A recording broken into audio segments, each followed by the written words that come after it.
மருத்துவமனையில் சிகிச்சையில் இருக்கக்கூடிய அனைவரும் உரிய சிகிச்சை சரியாக கிடைக்கப்பெற்று பூரண உடல் நல சுகத்துடன் விரைவில் வீடு திரும்ப வேண்டும் என்பதையும் பிரார்த்தனை செய்கிறேன்.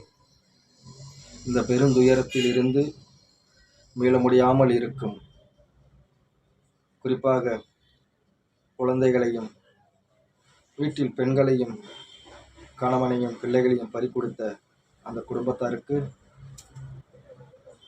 நாம் அனைவரும் ஆறுதலாகவும் அவர்களுக்கு நாம் ஆதரவாகவும் இருக்க வேண்டும்.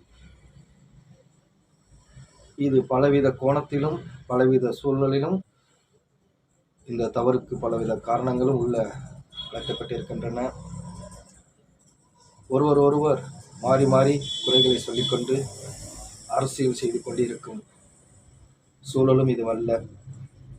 இது நேற்று இன்று என்று நாம் கடந்து விட முடியாது. இது ஒட்டுமொத்த இந்த தமிழ் சமூகத்துக்கும் இந்த தமிழ்நாட்டுக்கும் தொடர்ந்து கடந்து வரும் சாபக்கேடாக தான் பார்க்க வேண்டியதாக இருக்கிறது.